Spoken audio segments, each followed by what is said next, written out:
O livro de Levítico. É o terceiro livro da Bíblia e a sua história acontece logo após a saída dos israelitas da escravidão, quando Deus trouxe o povo ao pé do Monte Sinai e convidou Israel a entrar em um relacionamento de aliança. Mas eles se rebelaram rapidamente e quebraram essa aliança. E Deus quis que a sua presença gloriosa viesse e vivesse no meio de Israel na forma desse tabernáculo. Mas o pecado de Israel prejudicou o relacionamento.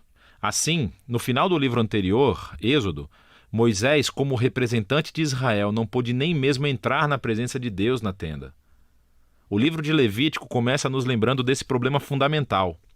Ele diz: o Senhor chamou a Moisés de dentro da tenda. E surge a questão: como é que Israel pode, em seu pecado e egoísmo, se reconciliar com esse Deus?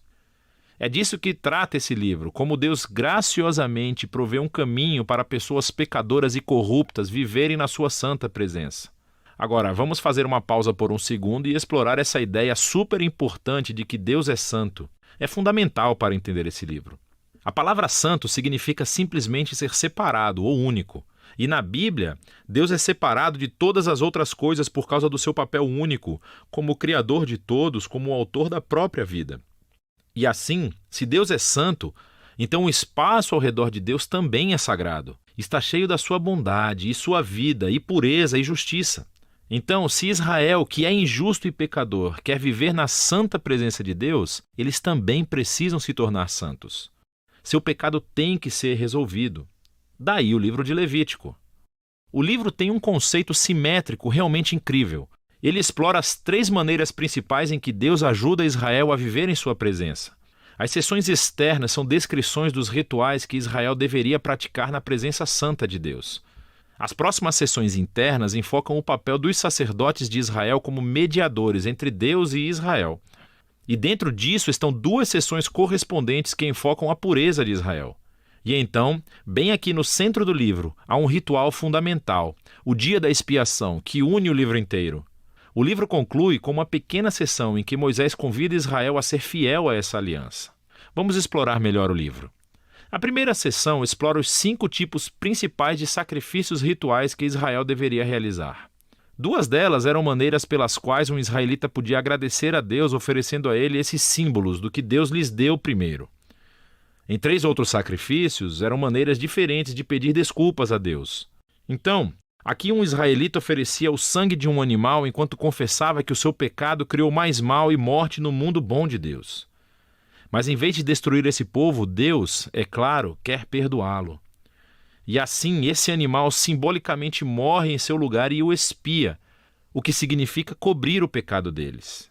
E assim, através desses rituais, os israelitas estavam constantemente sendo lembrados da graça de Deus, mas também da sua justiça e da severidade do seu mal e as suas consequências.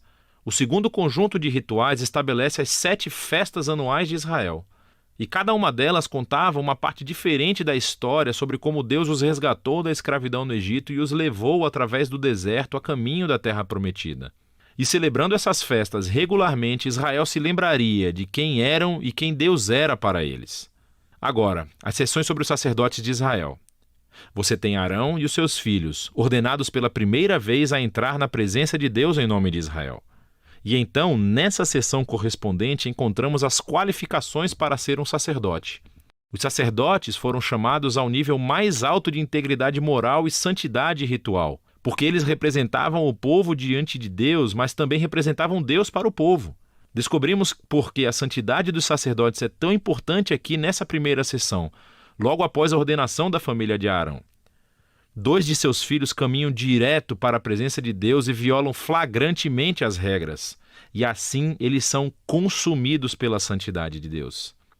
É uma lembrança assustadora do paradoxo que existe ao vivermos na presença santa de Deus. Porque é bondade pura, mas se torna perigoso para aqueles que se rebelam e insultam a santidade de Deus.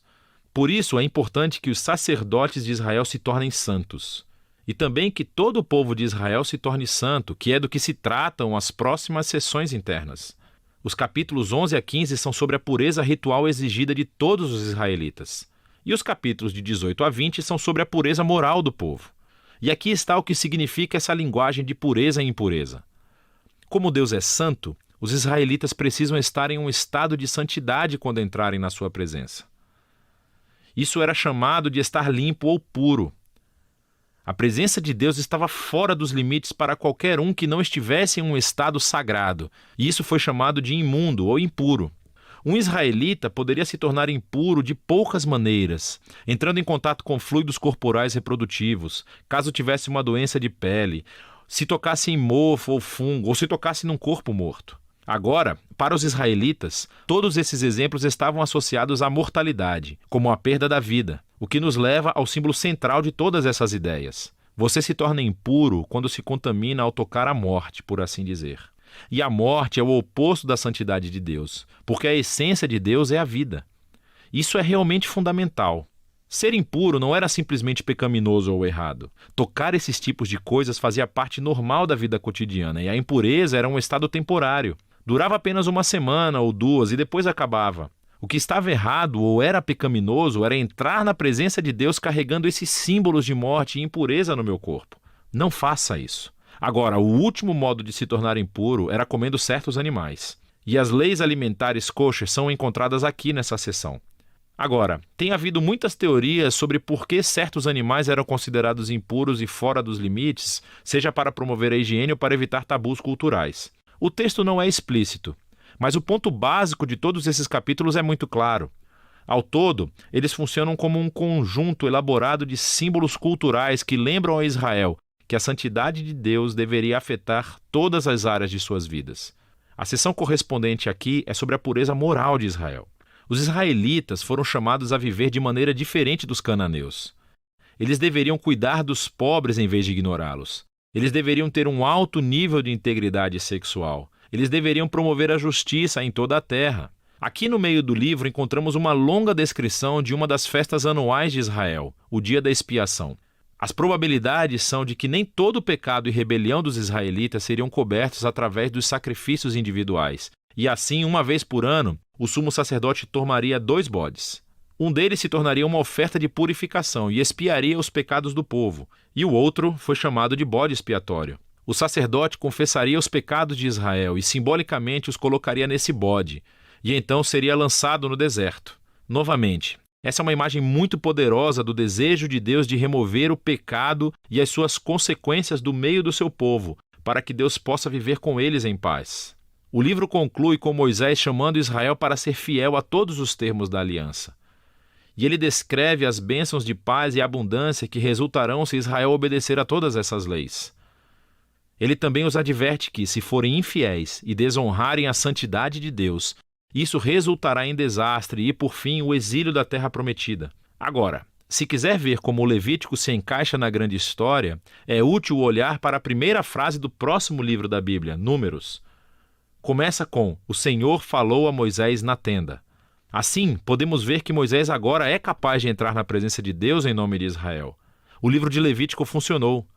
Assim, apesar do fracasso de Israel, Deus providenciou um caminho para que o seu pecado fosse coberto, para que Deus pudesse viver em paz com as pessoas pecadoras. E é disso que o livro de Levítico se trata.